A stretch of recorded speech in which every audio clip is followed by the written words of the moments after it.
Welcome to Undisputed. We are live from LA. I'm Jenny Tapter with Skip Bayless and Shannon Sharp. Good morning, guys. How we doing over there? A moment of reckoning. Yeah. This is Judgment Day. Yeah. This is Judgment Day. Speaking of, here's hoping your man LeBron doesn't go Russell Westbrook tonight and miss all of his threes. Don't do that, Skip. He's capable. You know he's capable. No, he's not capable. Yes, he is. He's not capable of that. You know that. Yeah, I don't know. Well, we were Russell expecting is. a bit more from Russ last night. So don't worry. I promise we will get to Tatum, his huge game. Someone over there may have predicted that one over Russ. But we actually need to talk about the Lakers right now, guys. And Shannon, get ready to talk about your team. The Lakers face off against the Warriors in tonight's play-in matchup. We are used to seeing LeBron and Steph Curry lock horns late in the postseason, where Curry and LeBron faced each other in 22 NBA Finals games. And after the Lakers' final regular season game on Sunday, LeBron said, quote, "For our paths to continue to cross in our careers is pretty unique and pretty cool." He also said the Warriors have, quote, "championship DNA." So, Shannon, what is the score tonight? Well, Skip, I think the game will be close fairly early on. They got to do whatever they possibly can to neutralize Steph Curry. They keep saying the head of the snake, and everybody knows what he is. And if you look at his last 20 games, I believe the last 20 games, Steph Curry has played his best basketball of his career. And considering he's a three-time champion, considering he's a two-time MVP with the last time coming unanimous, that's saying something for him to play as well as he's been playing at any point in time in his career. But I just think the Lakers' size with AD, LeBron, and Drummond will be more than what they can withstand. And by the way, I would like to subtract 5 cases from my 40-case total, because I told you the Lakers would be 5-2 over their last 7. And they finished exactly 5-2. So I'm going to subtract, so now we're down to 35 cases. Oh, I forgot about that. No, don't forget. Don't forget. You didn't forget. You try to distract me. But anyway, Skip, I just think because the Lakers are one of the handful of teams, Skip, in the West that still, there might be 3 of them that play with a conventional big that doesn't shoot threes. Drummond doesn't shoot threes. DeAndre Ayton really doesn't shoot threes. And Rudy Gobert doesn't shoot threes. But the thing that they have and what they helped them last year is that they go big. They can go big and they can dominate inside. And we see Drummond. He's been a different animal since LeBron has come back. LeBron has used him a lot in the high pick and roll. He rolled to the basket, lay the ball up, offensive rebound like a demon. But it all starts with LeBron. And I expect LeBron, even though he tweaked his ankle, he rolled it in a way that he didn't injure it that way. So he rolled over the top of it as opposed to pronating it in. So I expect him, after 2 full days of rest, he on a mission, Skip. I think it'll be close early. But I'm gonna give you the points. I'm gonna give you the 5 points that Foxbet gave the Warriors, and I'm gonna see you and I'll give you an extra 5. So I got 10. I got the Lakers by at least 10. So what's the score? The Lakers, you know, Skip, they don't really get out and put the 125s and the 130s. I'm gonna say 117. I'm gonna go 117 to 105. 105. You said it was by 10. Yeah, at least by 10. I say at least by 10, yeah. You want that? You want that?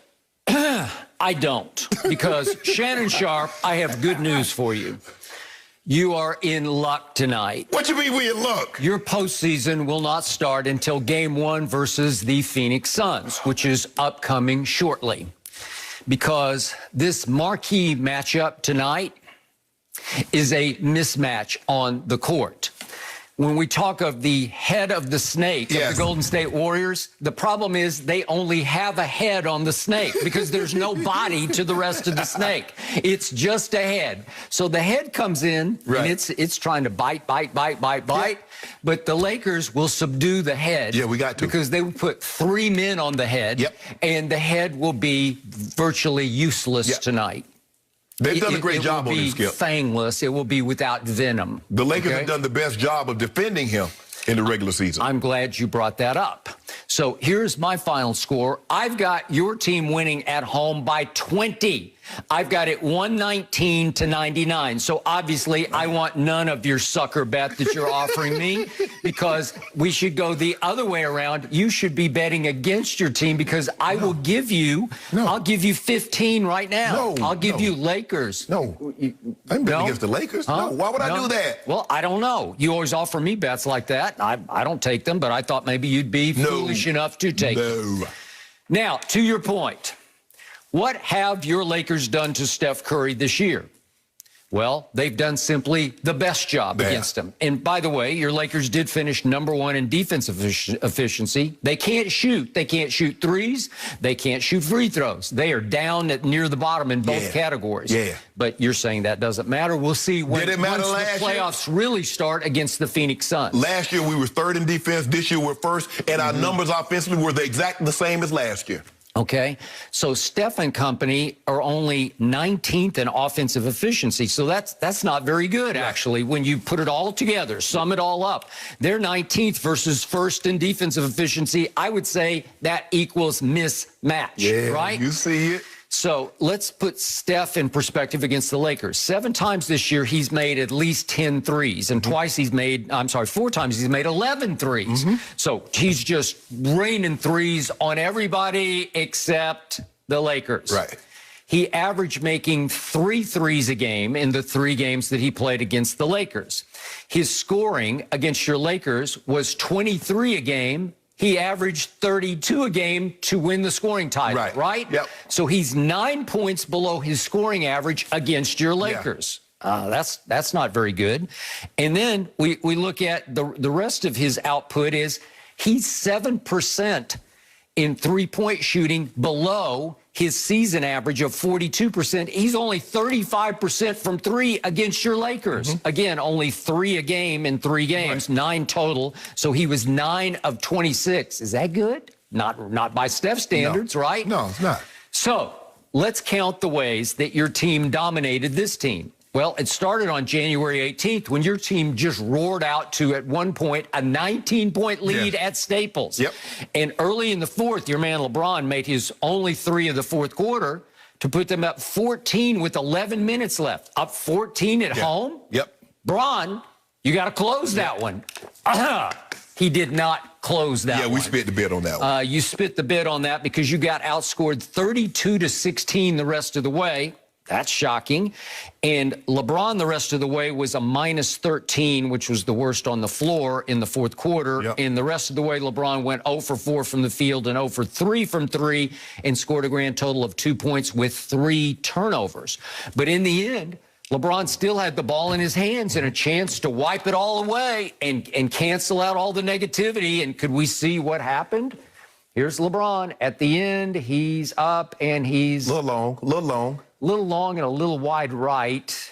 LeBron, well, as I often say, no clutch gene. There's another indication. Yet another indication. Skip, don't do that, Skip. Okay. For the record, Steph had just missed a 3, pretty wide. It was a good look that he had at the other end.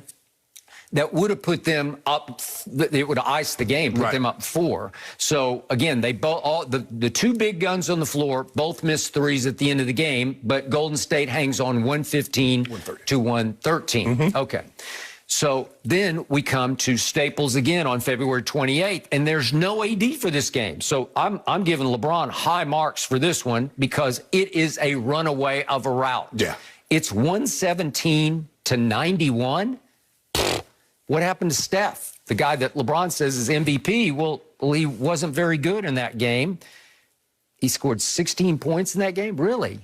Okay, so and LeBron is campaigning for him to be the MVP. That's one game. Oh, you can't say because the man, every player that's been as an MVP candidate has had a bad game, has had a bad 2 games. So you can't say because the man had one bad game, he's not deserving. Now I don't believe he should win the MVP, but he's had an unbelievable season, and LeBron knows what he's capable of doing. Look, like I said. It used to be because LeBron was in the East, basically the only time he could ever see Steph was in Steph was in the NBA Finals. Now they're in the same conference. So they're going to bump heads 3-4 times a year, maybe even more, Skip, in the playoffs. So LeBron knows what Steph represents. Steph knows what LeBron represents. And it's funny that at this stage of their career, I mean, can you imagine if Bird and Magic were in the same conference? Or Jordan and Magic, were in the same conference for an extended period. Because, for the next 2 or 3 years, they're going to be in the same conference, we believe. Unless they'll come on down to Staples. So then we get to the rubber match, the 3rd game, which happened to be at Golden State on March 15th. And there's no AD again. And guess what? LeBron and company, they just we did a number. Bum rush them right out of the. It was 128 to 97. So look at these last two scores: 117 to 91, 128 to 97. You said, well, we don't score at 125. Well, you averaged about 125 in those last two games. But that was before Steph said, "Man, I've been out here bull jabbing." Man, let me, cause y'all talking slanderous about my name. Y'all talking about Steph's not here, and y'all talking about KD not here, and y'all talking about I can't do anything. So let me show you what I can really do. Let me show you what Stephen Wardell Curry can do. And he did a number on folks, and he's the scoring champ, and he's going to be first team All-NBA, and he's going to probably be top 5 in the MVP voting. But against you guys, 3 times he played more like Wardell, right? Well, did he not? Yeah, that's his dad. I know, but it looked like I couldn't recognize him, so I'm going to call him Wardell in those 3 games. But, hey, he's a different animal now, Skip. You know he's playing with confidence. I'm expecting to see the Steph Curry that we've seen over the last month. Do you expect to see that Steph Curry? I do not, because here's what Steve Kerr had to say yesterday. He said, we anticipate they're going to throw the kitchen sink at Steph, and you better believe they will. Multiple defenders said, Steve Kerr, different matchups, some blitzes, some kind of shadowing, that type of stuff. Yes. Okay, so you have 5 or 6 defenders, including LeBron, who can go bother Steph a little to a lot.